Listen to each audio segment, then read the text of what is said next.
बहुत शुक्रिया जनाब speaker for imposing discipline in the house. जनाब स्पीकर, जिस तरह मैं कह रहा था कि ये कट एंड पेस्ट जॉब था और बजाय इसके कि एक प्रेसिडेंट के मनसब पे जो शख्स आता है वो कोई ना कोई चीज सामने रखेगा इस हुकूमत के लिए, बिलखसूस उस दौरानिया में जिस वक्त पाकिस्तान पीपल्स पार्टी जो है उसने रिफ्यूज किया हुआ है कि वो इनके साथ हुकूमत में है भी और नहीं भी, ये भी एक अलमिया है। सो लिहाजा बजाय कोई मुस्बत प्रोग्राम देने के इस स्पीच में तो कोई इस तरह की खास चीज नहीं थी जिसके ऊपर हम लोग जवाब दे सके। जहां तक उन्होंने कहा कि डेमोक्रेटिक इंस्टीट्यूशंस के बारे में, सो यही वो अलमिया है जनाब स्पीकर जहां से मैं आगाज करूंगा कि पाकिस्तान में इस वक्त जिस चीज का फौकदान है वो है सही जमहूरियत। यहां पे जनाब स्पीकर मैं ये जरूर कहूंगा कि director general inter services public relations ने जो प्रेस कॉन्फ्रेंस की उसको मैं यहां से, मैंने प्रेस में भी बात की, सेमिनार में भी बात की, उसको हम इन टोटो रिजेक्ट करते हैं।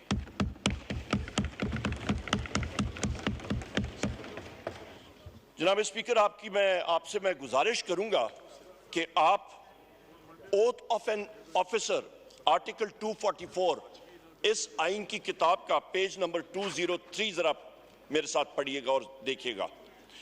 ये वो ओथ है जो कि हर एक कमीशन्ड ऑफिसर नेवी का, एयरफोर्स का और पाक फौज का जिस वक्त वो कमीशन हासिल कर रहा होता है उनको ये लेना पड़ता है।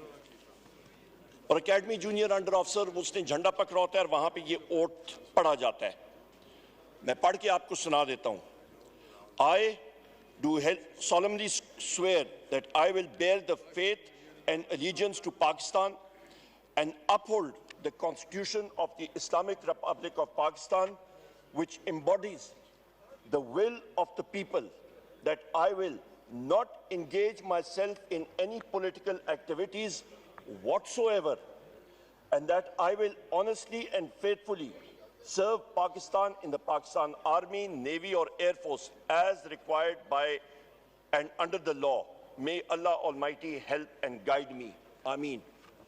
ये वो ओथ है जो DGISPR ने प्रेस कॉन्फ्रेंस की जनाब स्पीकर, वो एक पॉलिटिकल प्रेस कॉन्फ्रेंस थी और यहां पे ये अंग्रेजी में जिसको कनंड्रम कहते हैं एक अलमिया आ जाता है। ये एक चीज प्रूव करता है कि उनके बयानिए में ही बाइपोलर डिसऑर्डर है। उनका बयानिया खुद ही कंफ्यूजन का शिकार है और वो इंटरफियर कर रहे हैं पॉलिटिकल रेल्म में जो सिर्फ और सिर्फ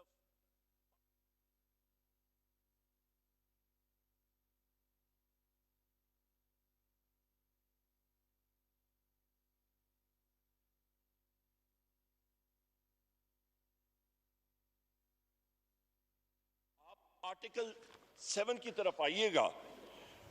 definition of a state, page 7, ये इसी कॉन्स्टिट्यूशन की किताब में है। In this part, unless the context otherwise requires, the state यानी कि रियासत मींस द फेडरल गवर्नमेंट, मजलिस शूरा पार्लियामेंट जहां पे हम लोग खड़े हैं और senate, a provincial government, a provincial assembly and such local or other authorities in Pakistan as are by law empowered to impose any tax or cess। यानी कि जनाब स्पीकर, जो आइन इस पे जो रियासत की डेफिनेशन है वो इदारा है कौमी असेंबली, मरकजी हुकूमत, सूबाई हुकूमत, सूबाई असेंबलीज, टीएमए आपकी तहसील, म्यूनिसिपल एडमिनिस्ट्रेशन आपकी, या टाउन कमेटी जो आप पे टैक्स इंपोज कर सकती है वो रियासत है। पर जो सिक्योरिटी इदारे हैं जनाब स्पीकर वो रियासत नहीं है, वो रियासत के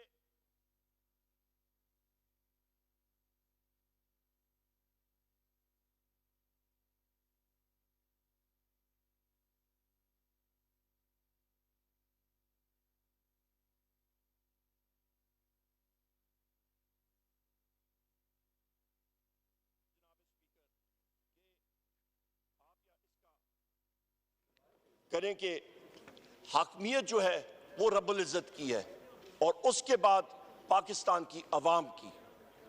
लिहाजा जनाब स्पीकर,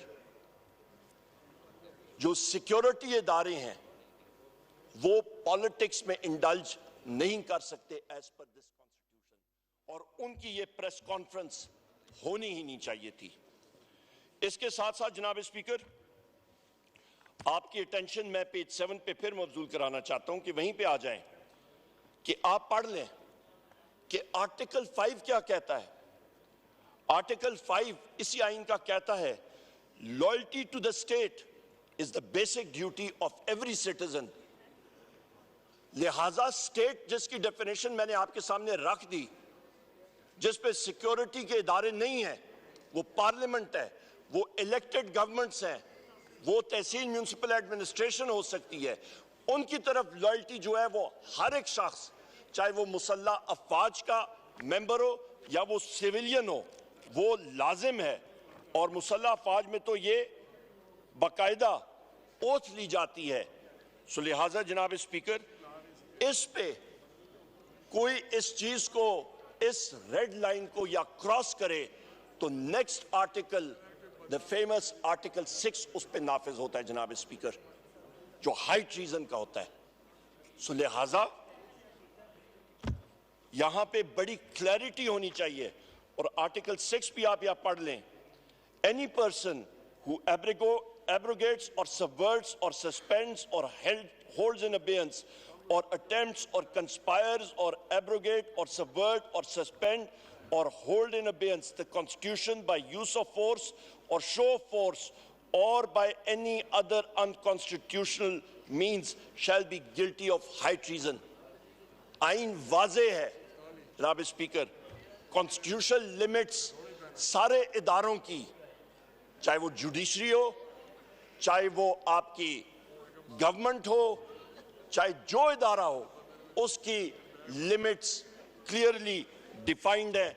और इस फ्लोर ऑफ द हाउस से मैं यही कहूंगा कि हर एक इदारा पाकिस्तान की बका के लिए, पाकिस्तान की सालमियत के लिए अपनी लिमिट्स के अंदर काम करे तो पाकिस्तान इंशाअल्लाह ताला तरक्की करेगा। जनाब स्पीकर, यहां पे मैं इस बात पे भी आऊंगा कि आप जिस वक्त बात करते हैं आइन की और फ्रीडम ऑफ स्पीच की, तो आइन का आर्टिकल 19 भी पढ़ लें। यहां पे क्लियर कट लिखा हुआ है फ्रीडम ऑफ स्पीच, जो पाकिस्तान में आजकल जनाब स्पीकर बहुत शॉर्ट सप्लाई में है। यहां पे फ्रीडम ऑफ स्पीच नामी कोई चीज कम होती जा रही है। ट्विटर या एक्स, उसको सस्पेंड किया गया है।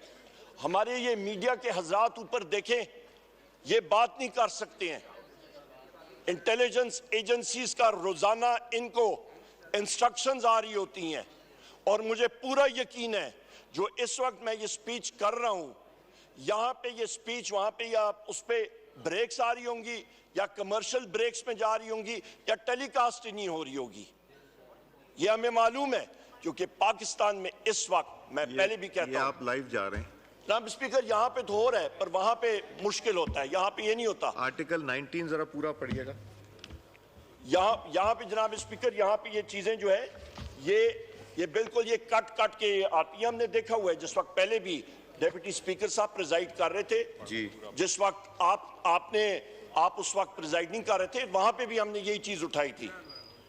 जनाब स्पीकर, यहां पे हमने हमेशा से ये डिमांड किया है कि आपने, पीटीआई ने टाइम एंड अगेन बात की है कि 9 मई के हवाले से एक इंडिपेंडेंट जुडिशल कमीशन बनना चाहिए और जिसको एक्सेस होनी चाहिए तमाम सीसीटीवी फुटेजेस की। और ये जो है ट्रूथ मस्ट प्रिवेल जनाब स्पीकर, सच्चाई को सामने आना चाहिए। हम लोग आइन और कानून की बात कर रहे हैं, बिल्कुल ट्रूथ सामने आना चाहिए। मैं 19 पढ़ रहा हूं जी। यहां पे जनाब स्पीकर DGISPR ने बात की कि प्रायर ईयर 19 पढ़ दूं पूरा जी? जी मेरे पास है जनाब स्पीकर, आप पढ़ दीजिए। मैं पढ़ के आपको सुना देता हूं जी। Freedom of speech, Every citizen shall have the right of freedom of speech and expression, and there shall be freedom of the press, subject to any reasonable restrictions. मुझे मालूम है आप जिस बात पे बात कर रहे हैं, imposed by law in the interest of the glory of Islam or the integrity, security or defense of Pakistan or any part thereof, friendly relations with foreign states, public order, decency, morality, or in relation to contempt of court, commission of incitement to any offence. इस पे से कोई ऐसी चीज नहीं है जनाब speaker जो इस स्पीच में हो या पाकिस्तान तहरीक इंसाफ ने की हो। नंबर एक। नंबर दो, जनाब स्पीकर, आपको मैं क्लियर कट ये बता दूं कि यहां पे जब DGI-SPR ने कहा कि प्रायर ईयर्स की कमीशंस होने चाहिए, तो बहुत अच्छी बात है जनाब स्पीकर। हम लोग ये इस हाउस के जरिए ये डिमांड करते हैं कि fail for Hamoodur Rahman commission report भी पब्लिक होनी चाहिए, उसके साथ ओजड़ी कैंप इंक्वायरी रिपोर्ट भी सामने आनी चाहिए, उसके साथ जनाब स्पीकर एबटाबाद कमीशन रिपोर्ट भी सामने आनी चाहिए, उसके साथ साथ आर्मी पब्लिक स्कूल इंक्वायरी और कमीशन रिपोर्ट भी सामने आनी चाहिए, और मुल्क और कौम के सामने ये तारीखी जो रिपोर्ट्स और कमीशन है ये जरूर सामने आनी चाहिए।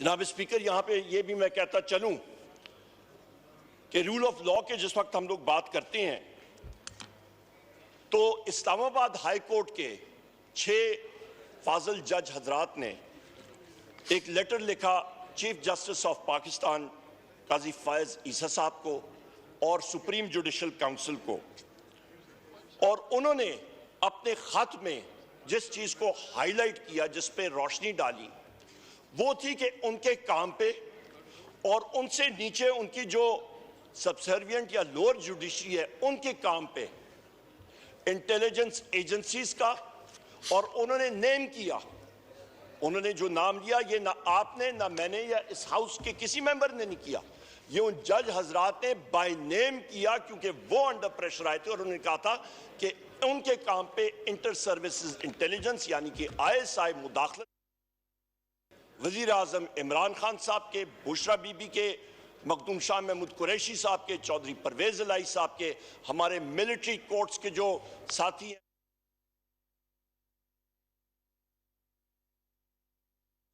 हमारे मर्द हजरात पाबंद सलासल हैं, उनके केसेस में जनाब स्पीकर ये सारी की सारी मुदाखलत हो रही थी, और ये उन्होंने ऑन रिकॉर्ड लाया। इसके साथ साथ जनाब स्पीकर ये पॉइंट बड़ा अहम है समझना कि जब एक मुल्क में रूल ऑफ लॉ नहीं होता तो ये आप देख लें, इंटरनेशनल फाइनेंस की किसी भी टेक्स्ट बुक में आप कोई कोर्स इंटरनेशनल फाइनेंस का उठा के देखें, इंटरनेशनल लॉ का पहले चैप्टर का पहला सेंटेंस ही यहां पे होता है कि जिस मुल्क में रूल ऑफ लॉ इन्वेस्टमेंट यानी कि बाहर से सरमायाकारी नहीं आती, वहां पे कि उनका सरमाया या कैपिटल इनसिक्योर होता है, और वो आज फेस कर रहे हैं। उन एग्रीमेंट्स में जो बाहर के मुल्क करते हैं जनाब, किसी भी कंपनी के साथ पाकिस्तान में, वहां पे सबसे अहम चीज उस आर्बिट्रेशन क्लॉज जब आती है, तो आर्बिट्रेशन क्लॉज में आप खुद बिजनेस कर चुके हैं और करते हैं जनाब स्पीकर, आपको मालूम है कि आर्बिट्रेशन क्लॉज में एक क्लॉज आता है कि आपने इन केस ऑफ डिस्प्यूट कि कोई तनाजा आता है तो कौन से मुल्क के आप कोर्ट में जाके आर्बिट्रेशन करेंगे, और जब वहां पे लिखा जाता है कि पाकिस्तान की अदालतों में, तो मल्टीनेशनल कॉरपोरेशंस सलाम करके तो चली जाती हैं, वो कहते हैं हमें मंजूर ही नहीं, वो इंग्लैंड या न्यूयॉर्क या दुनिया के किसी और कोर्ट को मंजूर कर लेती हैं, पाकिस्तान को नहीं करती जनाब स्पीकर। उसकी वजह यह है कि आज जो हमारी अदलिया में खुलम खुला जो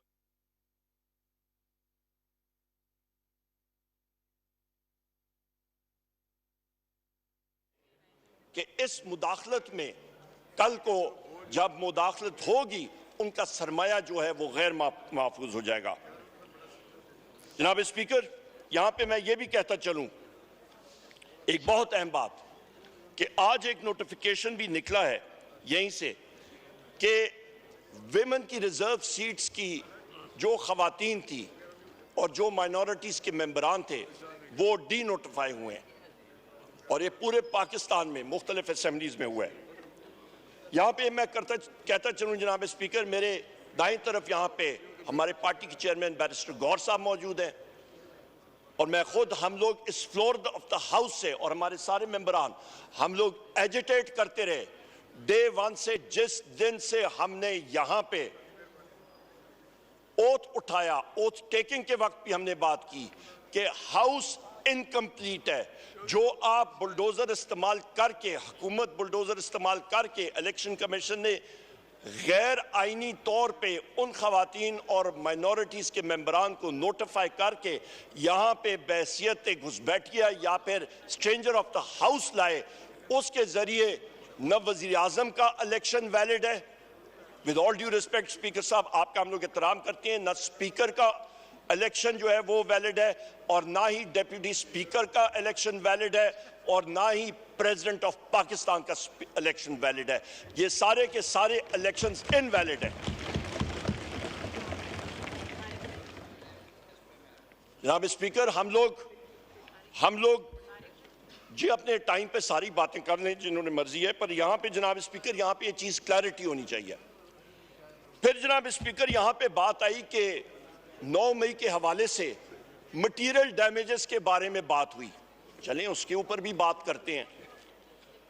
तो जिस वक्त बेनज़ीर भुट्टो साहिबा का इंतकाल हुआ और जो बॉम्ब ब्लास्ट हुआ और शूटिंग अटेम्प्ट हुई, मेरी बात तो सुन ले भाई, मेरी बात या कंप्लीट करें तो आप सुन लेंगे बात जी भाई, मेरी बात आप सुन ले तो आप पटेल साहब नो क्रॉस टॉक, आप जब मेरी बात कंप्लीट होगी, जिस बॉम्ब ब्लास्ट की वजह से उनको शहीद किया गया था जनाब स्पीकर, उसका उस वक्त जनाब स्पीकर मैं आपको ये बात क्लियर कर दूं कि जो पूरे मुल्क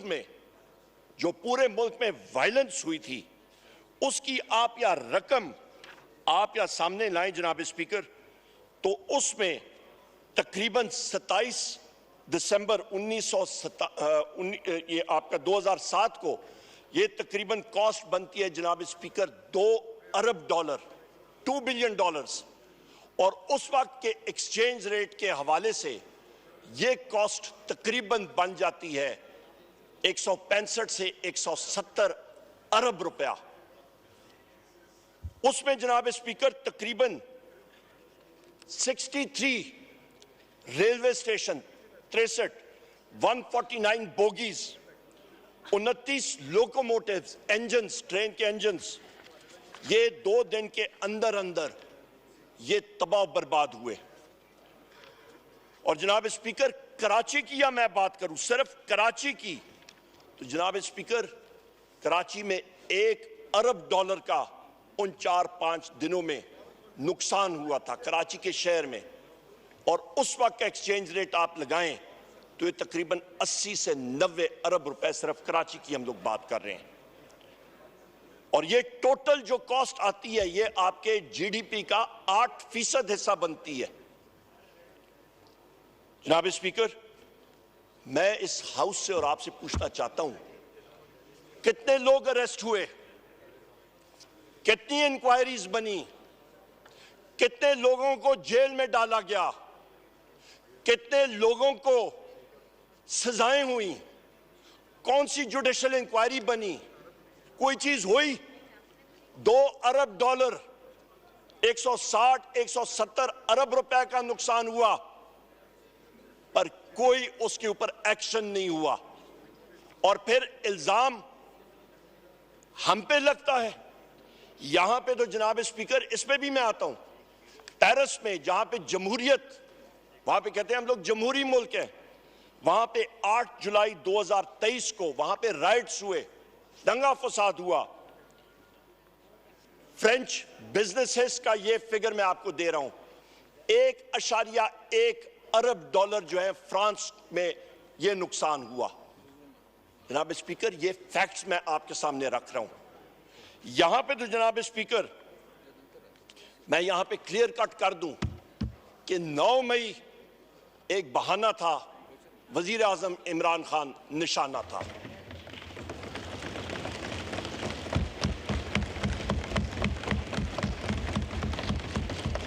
यहां पे जनाब स्पीकर, ये एक pre plan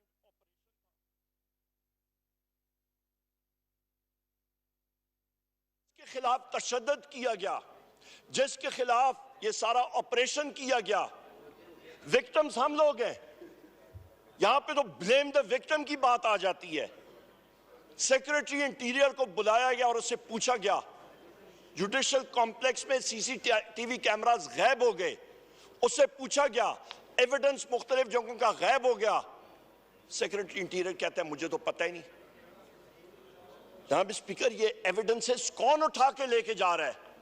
separation of evidence, जो आपका सबूत गायब करना, ये तो कानून की खिलाफ वर्जी है और जुर्म है, और ये पीपीसी के तहत ऑब्स्ट्रक्शन ऑफ जस्टिस है, और इसके खिलाफ उन अशखास के ऊपर ट्रायल होता है और वो जेल में जाते हैं। यहां पे मैं ये भी कहता चलूं जनाब स्पीकर, ब्लैक डेज के बारे में बात आती है। अभी आप तारीख का जरा मुताला कर लें। 11 मार्च 1971, इस दिन उस वक्त के सदर जनाब जनरल याहिया साहब जाके मिले शेख मुजीबुर रहमान साहब से, और इसलिए मिले कि कौमी असेंबली की सेशन का डेट फिक्स करने। The rest is history. उसका फिर उस सानिया का फिर जो एंड रिजल्ट है वो 16 दिसंबर 1971 का है, जिस वक्त मुल्क 2 लाख हुआ, ईस्ट पाकिस्तान हमसे अलहदा हुआ। जो आपका जनाब स्पीकर जो ब्लैक डे है, तो ब्लैक डेज मुल्क की तारीख में ये ब्लैक डेज हैं। यहां पे जनाब स्पीकर, मैं यहां पे ये भी वाजे कर दूं कि वो फैसला जनरल याहिया साहब के वाहिद उसका था, इसमें पाकिस्तान आर्मी इन्वॉल्व नहीं थी, फर्दे वाहिद का डिसीजन था। और इसी तरह लंदन प्लान में पाकिस्तान आर्मी मुलवस नहीं थी, एक फर्दे वाहिद का डिसीजन था। जनाब स्पीकर, बारहा बार मेरे वजीर आजम इमरान खान साहब ने एक बात कही है, और हम सब ये बात डिमांड करते हैं कि कमिश्नर रावलपिंडी जनाब लियाकत चट्टा जो हैं वो सीन से किधर गायब हो गए? उन्होंने तो सनसनीखेज इंकशाफात किए 8 फरवरी 2024 के इलेक्शन के हवाले से। उन्होंने क्लियर कट बताया कौम को कि किस तरह रात को दिन में और दिन को रात में तब्दील किया गया। आपका फॉर्म 47 के जरिए 70 और 80 हजार की लीड्स के लोगों को 24 घंटे के अंदर अंदर तब्दील किया गया, स्टफिंग्स की गई, टेक्निकली उनको उड़ाया गया। जनाब स्पीकर, अंग्रेजी में कहते हैं this is indeed a shameful act. इसकी तारीख में इस तरह की मिसाल नहीं मिलती। और उसके बाद उन्हीं कमिश्नर रावलपिंडी लियाकत चट्टा को गायब किया जाता है। 4-5 दिन वो कहीं पे चिल्ला काटते हैं, हिमालय या हिंदू कुश की पहाड़ियों की चोटी पे, शायद केटू की चोटी में गए होंगे, सर्दियों का मौसम था। 4 दिन केटू की चोटी पे वो या नंगा पर्वत की चोटी पे वो चिल्ला काट के जिस वक्त वापस आए तो माशाल्लाह उनका सॉफ्टवेयर अपडेट हो चुका था। ये एक अलमिया है जनाब स्पीकर, जो हमारी तारीख का एक बहुत बड़ा स्याह बाब है। जनाब स्पीकर, रावलपिंडी कमिश्नर लियाकत चट्टा को फिलफोर एक कमीशन के सामने बुलाया जाए। एक इंडिपेंडेंट कमीशन आपके 8 फरवरी के इलेक्शन के ऊपर जुडिशल कमीशन बनना चाहिए, और दूध का दूध और पानी का पानी होना चाहिए, जिसकी वजह से यहां पे 94 नहीं इंशाअल्लाह ताला 180 मेंबरान पाकिस्तान तहरीक इंसाफ के होंगे।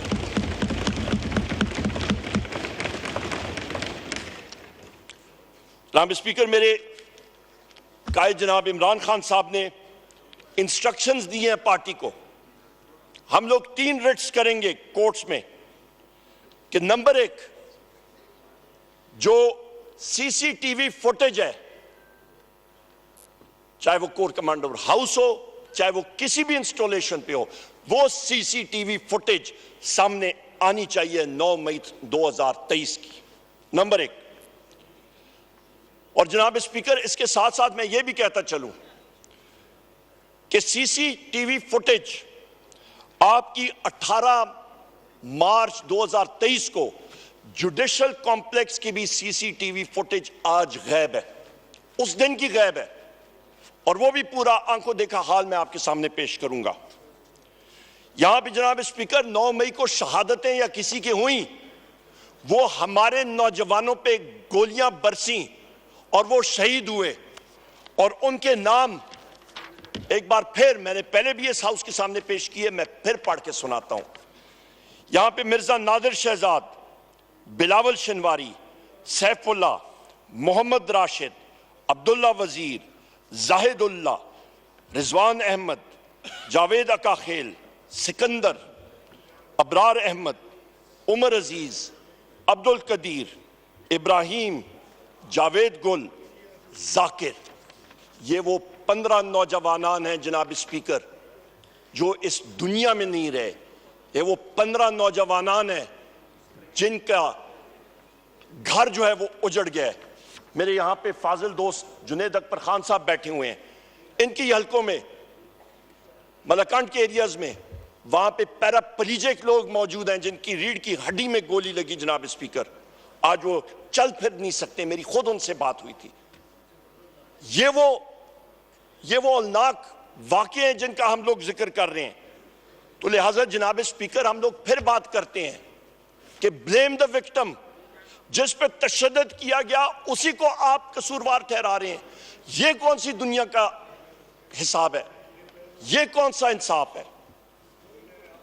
जनाब स्पीकर, मैं यहां पे इस हाउस की तवज्जो एक बड़े अहम फैक्ट पे भी लाना चाहता हूं कि केयर टेकर वजीर आजम जनाब काकड़ साहब, उन्होंने फॉर्म 47 के बारे में और 8 फरवरी के इलेक्शन के बारे में, इसी हाउस के मेंबर हैं हनीफ अब्बासी साहब, उनके साथ उनकी कोई मुकालमा चल रहा था।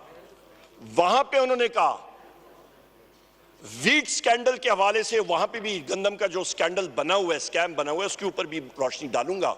तो उस मुकालमे में उन्होंने कहा, केयर टेकर वजीर आजम जिनके सामने सारी चीजें मौजूद थी, जो बरसर इख्तिदार थे 8 फरवरी को, उन्होंने कहा मुझे मजबूर ना करें या मेरा नाम आप मुलव्वस करेंगे, यानी कि उनका अपना नाम मुस्लिम लीग नून वाले वीट स्कैंडल या स्कैम में, उन्होंने कहा फिर मैं मुस्लिम लीग नून का फॉर्म 47 का कट्टा चट्टा जो है वो छोड़ सामने ले आऊंगा पूरी दुनिया के। सो ये वो हकायक है जब खुद एक केयर टेकर प्राइम मिनिस्टर की जबान से ये चीज आती है, और ये कोई छुपी ढकी चीज नहीं है, ये सामने है। इसके साथ साथ जनाब स्पीकर, ये जितने वाकयात हैं, मैं फिर रिपीट करता हूं, चाहे वो वोट ऑफ नो कॉन्फिडेंस हो, चाहे वो ये अटैक्स हो वजीर आजम इमरान खान साहब पे, कातिलाना अटैक्स हो, ये सब के सब लंदन प्लान का हिस्सा थे जनाब स्पीकर।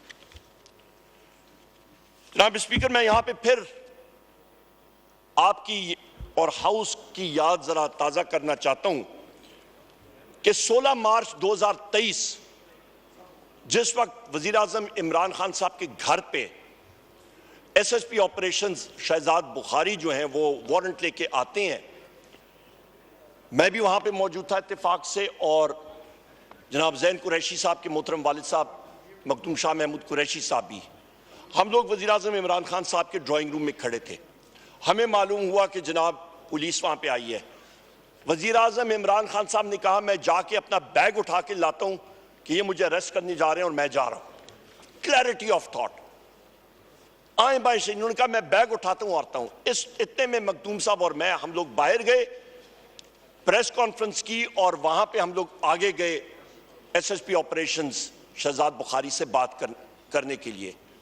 वो शख्स के बात नहीं कर रहा था, उन्होंने कहा जी मैं यहां से आगे नहीं आऊंगा, आप इमरान खान साहब को बाहर भेजें। कहा बिल्कुल ठीक है। जनाब स्पीकर, हम लोग अंदर गए।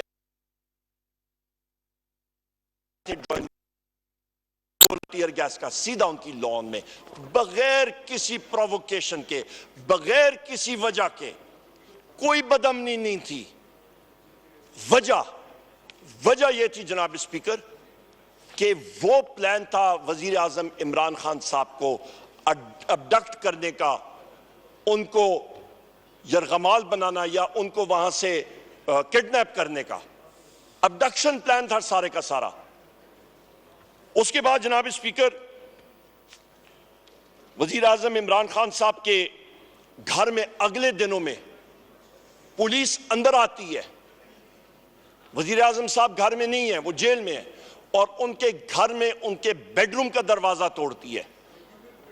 उनकी बापर्दा एहलिया जो है वहां पे है, और उन्होंने जो तोड़ फोड़ की वहां पे, वो प्रेस में आपको याद होगा वो फोटोग्राफ्स, उनके बच्चों के फोटोग्राफ्स। जो चीज इंसान को जो यादें होती हैं जनाब स्पीकर, फोटोग्राफ्स वो चीज होती है। ये मटीरियलिस्टिक चीजें कोई मानी नहीं रखती। वो यादें जो होती हैं औलाद की, फैमिली की, वो सबसे अहम होती हैं। सारा कुछ तोड़ फोड़ हो गया, चोरी कर ली पुलिस ने।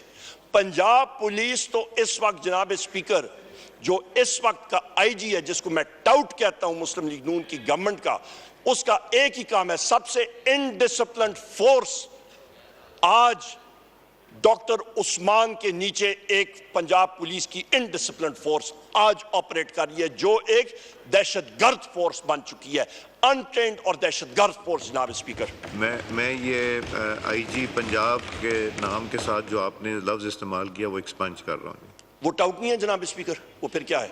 नहीं, ये मुनासिब नहीं है। चले, जो आदमी अपने आप को डिफेंड नहीं कर सकता हाउस में आके, वो ऐसे चले जनाब जी। टाउट नहीं है। कोई और लफ्ज फिर अली मोहम्मद खान आप सोच लें कोई और अच्छा सा।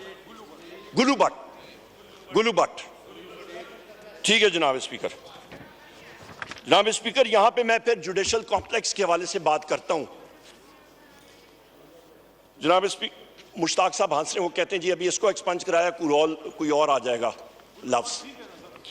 ठीक है जनाब स्पीकर, यहां पे मैं आपको जनाब स्पीकर याद कराता हूं, 18 मार्च 2023 को ही उस जुडिशल कॉम्प्लेक्स श्रीनगर हाईवे से जब आप G11 की तरफ मुड़ते हैं, सबसे आगे मेरी गाड़ी थी और मैं इंतजार कर रहा था। वजीर आजम इमरान खान साहब की गाड़ी मुझसे 150 मीटर पीछे थी, और हम लोग वो कंटेनर्स के साथ थे, और हमने कहा जी उनकी गाड़ी हम लोग अंदर की तरफ करेंगे कि जुडिशल कॉम्प्लेक्स में बाहिफाजत चले जाएं।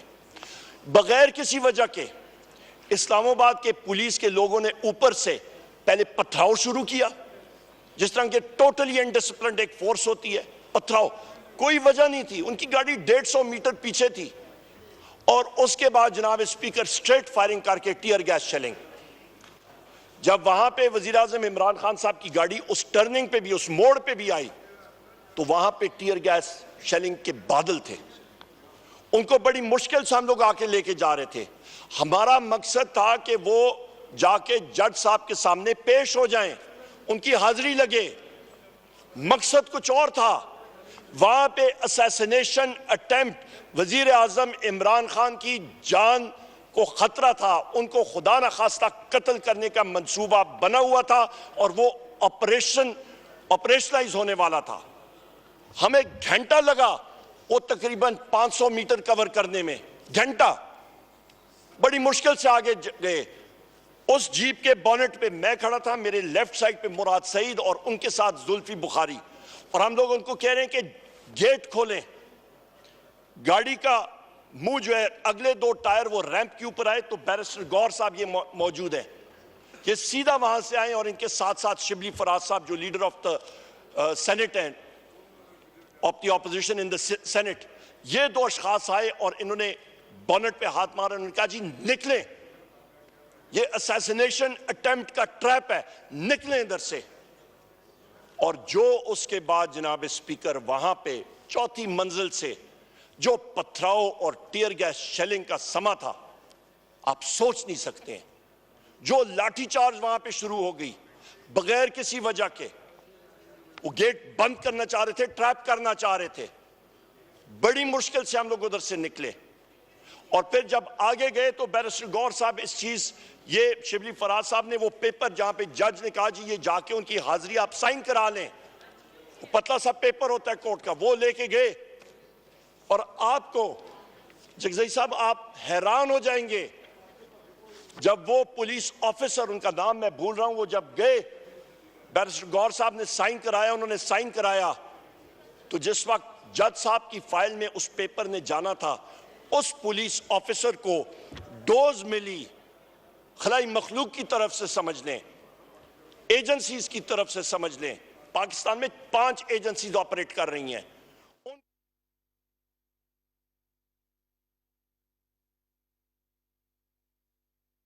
खा गया, निकल गया कागज, वो पुलिस ऑफिसर निकल गया एसएसपी। ये हालात है जनाब स्पीकर, ये फैक्ट्स आपको बता रहा हूं। इन हालात में जनाब स्पीकर, ये क्यों आपको मैं बता रहा हूं, ये रूल ऑफ लॉ जिस मुल्क में नहीं होगा तो कहां पे डेमोक्रेसी? इसमें यहां पे सदर जरदारी साहब कहते हैं जी रूल ऑफ लॉ, डेमोक्रेसी। कौन सी रूल ऑफ लॉ, कौन सी जमहूरियत जहां पे पुलिस ऑफिसर खुद एविडेंस डिस्ट्रॉय कर रहे हैं और निगल रहे हैं और खा रहे हैं और सीसीटीवी कैमरा फुटेजेस उड़ रहे हैं और एक साबिक वजीर आजम के घर में जाके वहां पे वो चोरी कर रहे हैं। यहां पे शाहराम खान मौजूद होंगे, शाहराम खान के चचा के घर में वो अंदर जाके उन्होंने 6 घंटे बैठ के, उन्होंने वो हज पे गए हुए थे पिछले साल, कटर्स के साथ उन्होंने जनाब स्पीकर सेफ तोड़ा, उन्होंने सेफ से चीजें निकाली और गायब हो गए और उन पुलिस ऑफिसर्स के खिलाफ FIR लॉन्च है। ये हालात है जनाब स्पीकर। उनको मैं क्या, उनको फिर मैं डाकू नहीं कहूंगा, उनको मैं क्या, उनको मैं कहूंगा गुलूबाट 2 जनाब स्पीकर। ये इसके बाद जनाब स्पीकर, मैं आपका एक बड़ी इंटरेस्टिंग चीज के बारे में बात करना चाह रहा हूं। सेटी, SETI, ये सर एक्रोनिमिक है, search for extra terrestrial intelligence. America में, यूरोपियन यूनियन में, जापान में अरबों डॉलर जो हैं वो खर्च हुए हैं। ये आप जरा इसको चेक कर लें जनाब स्पीकर, अपने इस पे नेट पे अभी मंगवा लें। सेटी, अरबों डॉलर खर्च हो रहे हैं कि कोई खला में, कोई कायनात में कोई खलाई मखलूक है या नहीं है। यहां पे तो जनाब स्पीकर हम PTI वाले हर रोज हमारा वास्ता खलाई मखलूक से।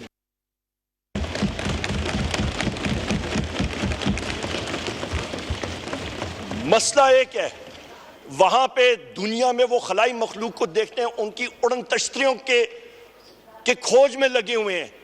हमारी खलाई मखलूक जनाब स्पीकर वीगर डालों में आती है, ये मसला है, और रात को टेंटेड ग्लास में आती है, नंबर प्लेट कुछ होता है और बंदों को उठा के ले जाते हैं और फिर जो तशद्दुद होता है आप सोच नहीं सकते हैं जनाब स्पीकर। यही वो एक्शंस हैं जिसके ऊपर हमारे इन बहादुर जज हजरात ने लिख के, इस्लामाबाद के जज हजरात ने, 6 जजेस ने लिख के सुप्रीम जुडिशल काउंसिल को भेजा है और जुडिशरी खड़ी हो गई है और हम उनको सलाम पेश करते हैं, उनकी बहादुरी को जनाब स्पीकर।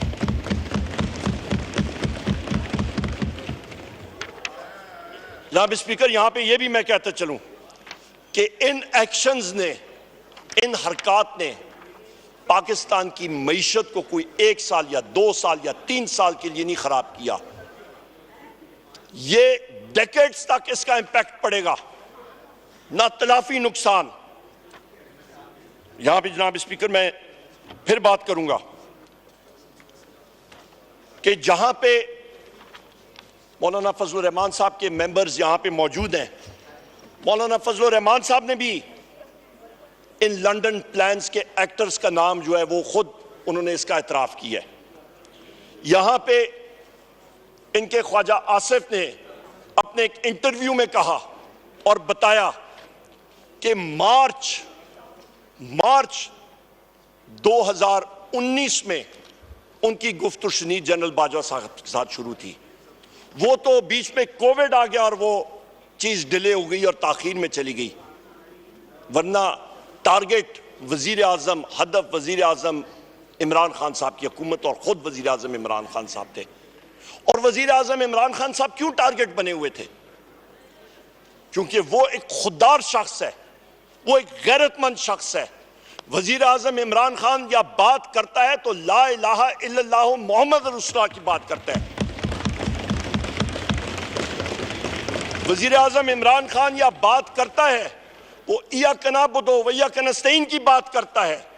वजीर आजम इमरान खान या बात करता है जनाब स्पीकर तो वो खौफ के बुत तोड़ने की बात करता है। और हम लोग यहाँ पे जितने लोग हैं हमने खौफ के बुत तोड़ के यहाँ पे आए हैं। यहाँ पे पीटीआई के लोग जो हम लोग यहाँ पे आए हैं जनाब स्पीकर, हम लोग कुंदन बन के एक आग का दरिया अबूर करके आए हैं और हम लोग इंशाअल्लाह ताला जमहूरियत के लिए और आइन और कानून के लिए आखिरी दम तक हम लोग कोशा रहेंगे जनाब स्पीकर।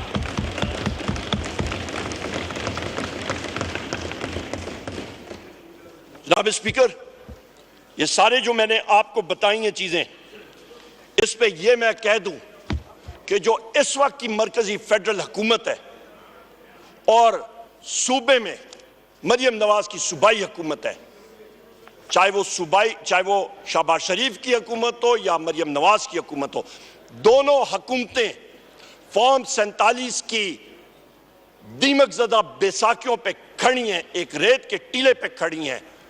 इनका कोई लीगल फ्रेमवर्क में इनकी हैसियत ही नहीं है और ये फैशिस्ट रिजीम्स हैं दोनों की दोनों। जनाब स्पीकर, जो यहां पे हमारे साथी हैं इनको इन्फोर्स डिसअपियर किया गया। बहुत सारे लोग कई कई दिन का चिल्ला काट के आए, जेलों में डाला गया। ये मेरा भाई अली मोहम्मद खान, शहरियार अफरीदी, शंदाना गुलजार साहिबा और कितने मेरे यहां पे साथी हैं, मैं फेरिस्त नाम लेना शुरू करूं। जनाब स्पीकर, ये आग का दरिया अबूर करके जेलों से निकल के आए। हम सब के सब कोई किधर दर बदर फिर रहा।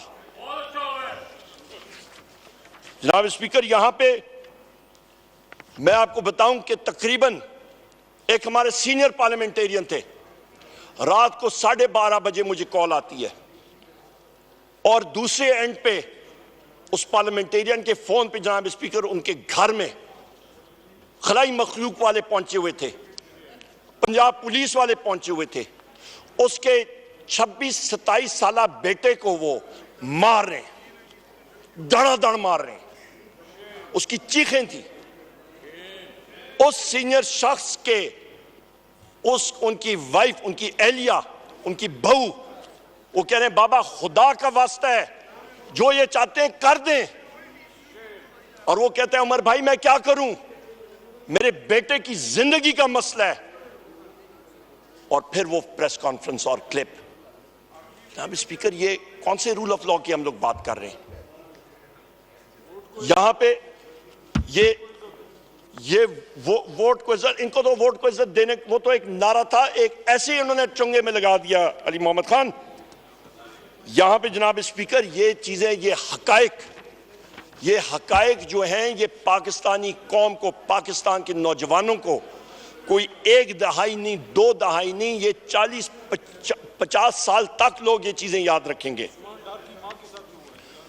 रेहाना डार साहिबा के साथ जो कुछ हुआ जनाब स्पीकर, उनको बालों से निचोड़ के घसीटा गया, उनके घर को तोड़ा गया, उनको घसीट के उनकी फैमिली को बाहर फेंक दिया गया, ताले लगा दिए गए। उस्मान डार के साथ क्या हुआ, उमर डार के साथ क्या हुआ, मैं कितने कितने नाम दूं, ये दिल खून के आंसू रो रहा है जनाब स्पीकर। हमारी तो एक दास्तान है जनाब स्पीकर। बिल्कुल, इबाद फारूक साहब का छोटा बेटा फौत हो गया जनाब स्पीकर, वो ये रंजिश बर्दाश्त नहीं कर सका। बेटे के जनाजे के लिए पीछे सिक्योरिटी वाले लोग खड़े थे, बेटे का जनाजा भी वो बेचारा नहीं पढ़ सका। ये हालात थे जनाब स्पीकर। जनाब स्पीकर, जिले शाह हमारा शहीद, उस बेचारे को एक मासूम रूह, उसके साथ बेदर्दी के साथ तशद्दुद करके उसको शहीद किया गया। ये वो हकायक हैं जनाब स्पीकर। अरशद शरीफ भाई हमारे जो हैं, बिल्कुल हमारे जितने साथी हैं जनाब स्पीकर, अरशद शरीफ भाई के साथ उनकी कमीशन रिपोर्ट, आज तक वो चीज सप्रेस्ड है।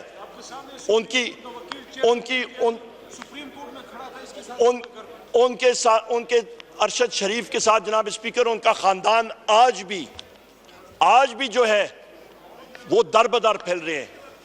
यहां पे बैरिस्टर गौहर साहब ये केस लड़ने गए हुए थे, प्लीड कर रहे थे सुप्रीम कोर्ट में, आपने खुद वो वीडियो फुटेज देखी। काजी फैज ईसा साहब के सामने ये केस प्लीड कर रहे हैं, इनको आके किसने कान में गोशा किया कि जी आपके घर पे पुलिस का अटैक हो गया। ये वहां पे गए, इनके बहनोई को जदोकोब किया गया, तोड़ फोड़ हुई, इनके बेटे को order in the house please, kindly अपनी आवाज थोड़ी सी जनाब स्पीकर हम रखें। जनाब स्पीकर, इनके साथ जो तशद्दुद किया गया, जब इनसे पूछा गया, जब ये वापस आए कि सब कुछ ठीक है और आईजी को बुलाया गया, तो आईजी ने कहा जी मिस्टेकन आइडेंटिटी, हम लोग पता नहीं किसी अब्सकॉन्डर को ढूंढ रहे थे। ये हालात है जनाब स्पीकर, शेमफुल। इसके साथ साथ जनाब स्पीकर, यहां पे मैं गिले के साथ अपने मीडिया के उन साथियों का गिला करूंगा जो कि वो स्टेज्ड मीडिया इनकाउंटर्स में मुलव्वस थे। वो लोग सामने आते थे, उनके साथ इंटरव्यू किया जाता था, वो स्टेज्ड इनकाउंटर्स, वो स्क्रिप्ट सामने रखती थी, और उस चीज को भी हम लोग, मैं फ्लोर ऑफ द हाउस मैं कंडेम करता हूं, और मैंने क्लियरली, हमारा क्लियर स्टांस ये रहा है। जनाब स्पीकर, वजीर आजम इमरान खान साहब पे जो कातिलाना हमला हुआ, जो 4 गोलियां लगी, ये तो रब ने उनको बचाया। मेरा भाई इधर अहमद चट्टा साहब इधर मौजूद हैं, अंदर गए हुए मेरा ख्याल है, इनको गोली लगी, बच गए। जिस तरीके से हम लोग उनको वहां पे एक्सट्रैक्ट करके लाए थे, 3 शूटर्स थे जनाब स्पीकर। जिस शख्स ने फायरिंग की थी वो कहां पे है? वो गैब। जो वहां का एसएचओ है, वो एक यंग आदमी था, वो फौत हो गया, हार्ट अटैक हो गया। ये वो चीजें हैं जनाब स्पीकर जो कि एक मुहज़्ज़ब माशरे में इन चीजों की जगह नहीं है। जनाब स्पीकर, यहां पे मैं 9 मई के हवाले से मैं फिर एक बात करूंगा कि जिस वक्त 9 मई में इस्लामाबाद हाई कोर्ट पे वजीर आजम इमरान खान साहब आते हैं, तो उनको चलने फिरने में उनको दिक्कत आ रही थी क्योंकि उनको लेग इंजरीज थी। उनको रिक्वेस्ट की गई कि जनाब ये बायोमेट्रिक्स कराने के लिए बजाय आप उस ऑफिस में जाएं तो डायरेक्टली आप करा लें और अंदर लेके जाएं। उन्होंने कहा नहीं हो सकता, जमीन ऊपर हो जाए, आसमान नीचे आ जाए, वजीर आजम इमरान खान साहब को हम लोग डायरेक्टली नहीं कर सकते हैं। और एक दूसरी तरफ एक शख्स आते हैं जनाब स्पीकर बाहर से, मुतअद्दिद केसेस उनके खिलाफ, कन्विक्टेड अब्सकॉन्डर, और जाके उनको वीआईपी ट्रीटमेंट के साथ लैपटॉप, कंप्यूटर और वो आपका बायोमेट्रिक मशीन का अंगूठा लगाने वाली मशीन, उस जगह पे वेटिंग लाउंज में उनका वीवीआईपी प्रोटोकॉल करके उनको रुखसत किया जाता है।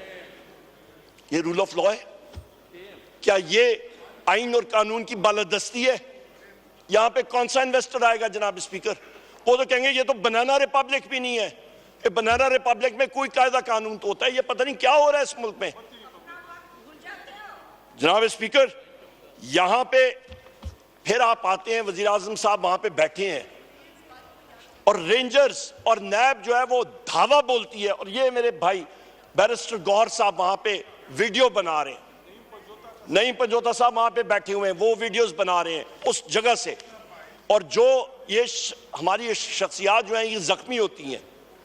तो जनाब स्पीकर, मुझे ये बताएं कि सुप्रीम कोर्ट के सामने 2 दिन बाद, ये 9 मई को ये हुआ, वज़ीर आज़म इमरान खान साहब को इन केसेस में मुलव्वस किया जाता है।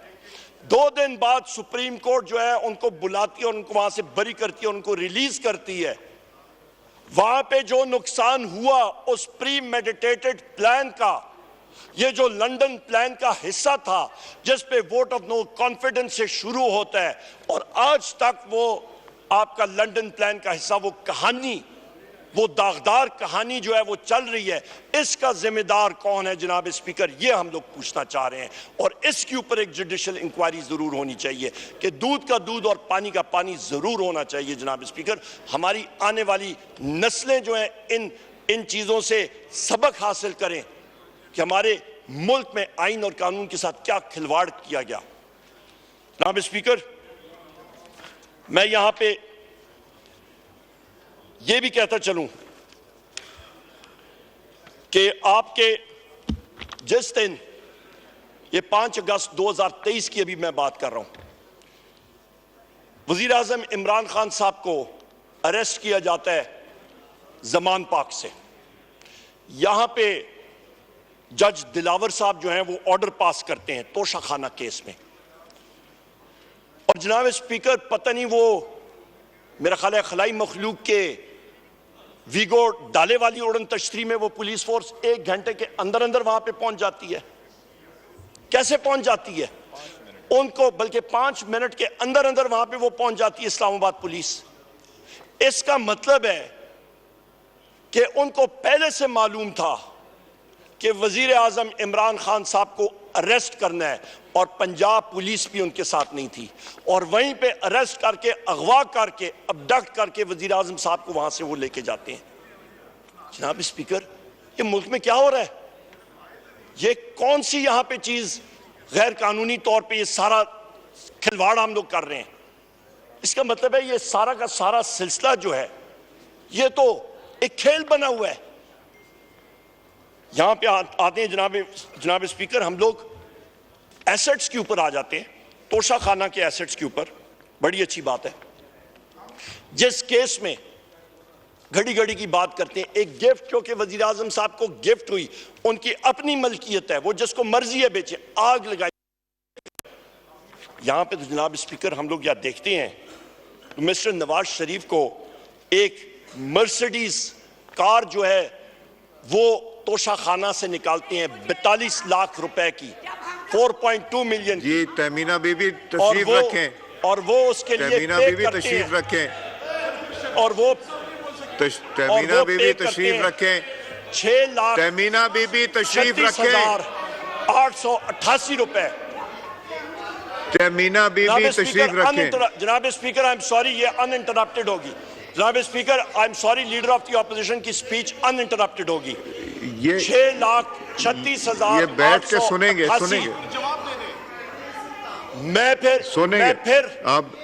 मैं फिर बात करता हूं जनाब स्पीकर।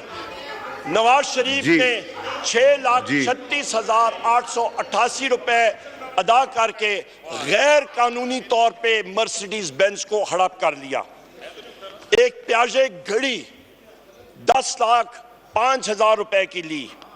डेलेकोर वॉच घड़ी 32 लाख रुपए की ली। एक चुपार्ड वॉच वो गायब हो गई। कई सोने की और आपके पर्ल के नेकलेसेस जो हैं वहां से लिए गए। डायमंड्स के कफलिंग्स जो हैं वो लिए गए। अंगूठियां सोने की ली गई तोशा खाने से। और जनाबे वाला, ये रिकॉर्ड का हिस्सा है। आप तोशा खाना का रिकॉर्ड मंगवा लें, मैं एग्जैक्ट डेट आपको बताता हूं।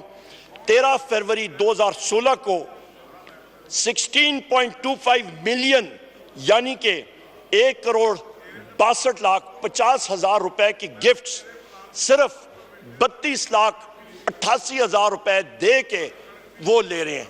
जनाब स्पीकर, जेल में इन साहिबान को नहीं होना चाहिए, या फिर आपके मौजूदा तौर पे प्लेटलेट्स जो हैं वो गायब हो जाते हैं, नीचे चले जाते हैं, और जिस वक्त कुर्सी संभालने का टाइम आ जाता है तो फिर प्लेटलेट्स भी ठीक हो जाते हैं, फिर हरियाली भी आ जाती है, फिर सब कुछ ठीक हो जाता है। पर मसला ये है कि वजारत उज़्मा की कुर्सी पे भाई बाजी ले जाता है, वो बेचारे साइड पे रह जाते हैं। ये मसला है जनाब स्पीकर।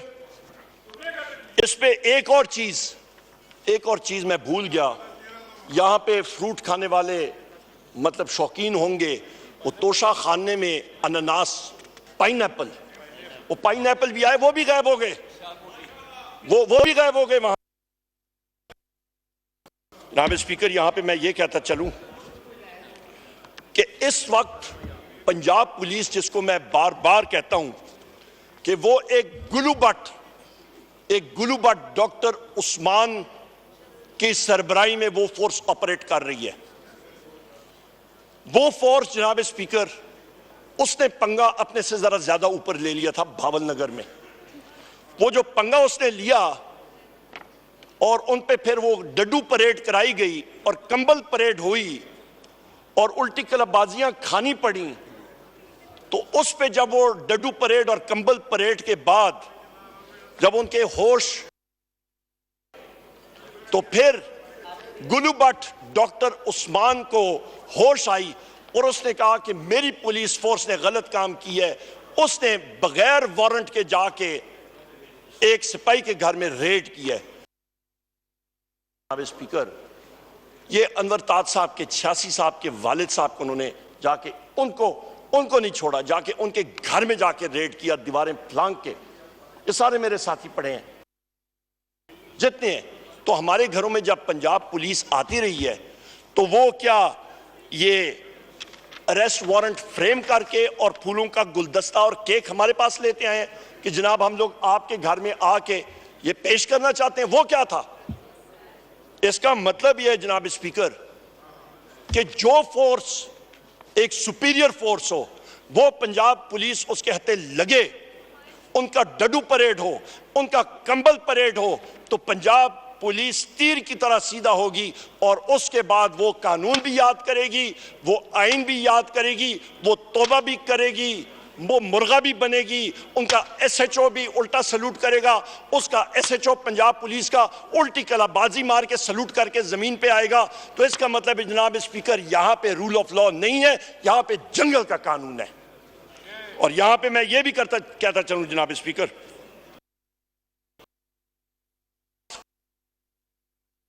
करते हैं जो कुछ हमारे साथ हुआ वो रोजाना हम लोग उसको सह रहे हैं।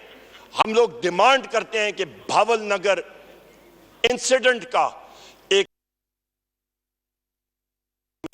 एक जुडिशियल इंक्वायरी होनी चाहिए, क्योंकि जिस वक्त सिक्योरिटी फोर्सेस का डिसिप्लिन ब्रीच होता है वो मुल्क के लिए ठीक नहीं होता।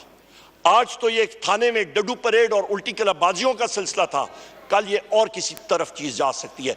इसका सदबाब अभी करें, फिलफोर करें, जुडिशियल इंक्वायरी के जरिए करें, और जो लोग दोनों अतराफ पे जो लोग जिम्मेदारान हैं उनका कोर्ट मार्शल भी होना चाहिए और उनके खिलाफ एक्शन भी लिया जाना चाहिए। जनाब स्पीकर,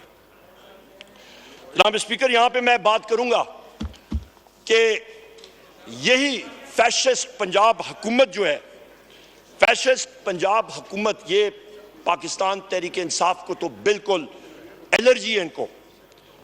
ये पिछले दिनों 2 दिन पहले मैंने बैसियत सेक्रेटरी जनरल और अपोजिशन लीडर गुजर खान में एक घर के अंदर एक दफ्तर का इफ्तिताह करना था तहरीक इंसाफ के। 6 घंटे पहले पुलिस अंदर गई, उन्होंने सारी चीजें तोड़ी, 5-6 लोगों को अरेस्ट किया, उनको ले गए, फर्नीचर तोड़ के शाहजोर ट्रकों में लेके गायब कर दिया, खाने की देगें पड़ी थी लोगों के लिए वो गायब कर दी। ये चोरी नहीं होती तो फिर क्या होती है? और जनाब स्पीकर, जो होस्ट थे वहां पे हमारे मेजबान, उनको जिस वक्त उन्होंने एप्लीकेशन भी दी, एप्लीकेशन देने की जरूरत भी नहीं थी। हम कौन सा गैर कानूनी काम कर रहे हैं? फ्रीडम ऑफ स्पीच के हवाले से आर्टिकल 7 मैंने आपको पढ़ के सुनाया। कौन सी गैर कानूनी चीज हो रही थी? एक दफ्तर का इफ्तिताह करना या गैर कानूनी है? तो फिर जितने यहां पे साथी मौजूद हैं सारे के सारे जो है अंदर होने चाहिए, उनके खिलाफ पर्चे होने चाहिए। जनाब स्पीकर, वहां पे जो असिस्टेंट कमिश्नर है वो गायब हो गया, उसने एप्लीकेशन लेने से इनकार कर दिया, और जो आरपीओ था उसने खुलम खुला हमारे होस्ट को यह बात कही, उसने कहा खुदारा यहां पे कोई पीटीआई का आदमी ना आए, क्योंकि हमें चीफ मिनिस्टर के ऑफिस से इंस्ट्रक्शंस आई हैं कि इस साल इस फाइनेंशियल ईयर के आखिर में आपकी एसीआर लिखी जाएंगी और पंजाब में पाकिस्तान तहरीक इंसाफ के फंक्शंस और जलसे शुरू हो गए, हमारा यहां से सियासी जनाजा निकलेगा, इसका इधर ही सदेबाब करो। ये वो सोच है जिसकी हम लोग सारे पंजाब में मुकाबला कर रहे हैं। ये अहमद चट्टा साहब देख लें, यहां पे जितने हमारे साथी देख लें पंजाब के, जिस तरह ये मुकाबला कर रहे हैं, ये घरों में नहीं जा सकते। पुलिस जंगेज साहब, ये जितने के जितने हैं, अहमद चट्टा साहब ये बैठे, इनका पूछें जनाब स्पीकर, इनके खिलाफ जहां पे जाते हैं, अदालत में जाते हैं, पुलिस फोर्स आ जाती है। जनाब स्पीकर, यहां पे मैं ये भी बात करता चलूं कि जो आरपीओ था उसने ये बात भी कही कि मेरे ऊपर यानी कि आरपीओ के ऊपर इंटेलिजेंस, ये उस वक्त इस तरह होता था, वो गुलाग्स होते थे जहां पे वो ले जाते थे कंसंट्रेशन कैंप में, हिटलर का होता था जहां पे अंदर जाके लोगों को रखते थे। ये तो वो माहौल बना हुआ है पाकिस्तान में इस वक्त। और यहां पे सरमायाकारी की हम लोग बात कर रहे हैं, जनाब रह रहे हैं ये लोग। जनाब स्पीकर, यहां पे जनाब स्पीकर, यहां पे जनाब स्पीकर अचकजई लोग यहां से गए थे चमन और पिशीन, चमन परलाट के इलाके में, वहां पे हमने जलसा किया। और उन लोगों की डिमांड क्या है? बलोचिस्तान में, कश्मीर में आग लगी हुई है। बलोचिस्तान में उन गरीब लोगों का, वहां पे 20-30 हजार लोग बॉर्डर के उस तरफ जाते हैं क्योंकि उनकी रिश्तेदारी उस तरफ है। आधा कमरा जो है, आधा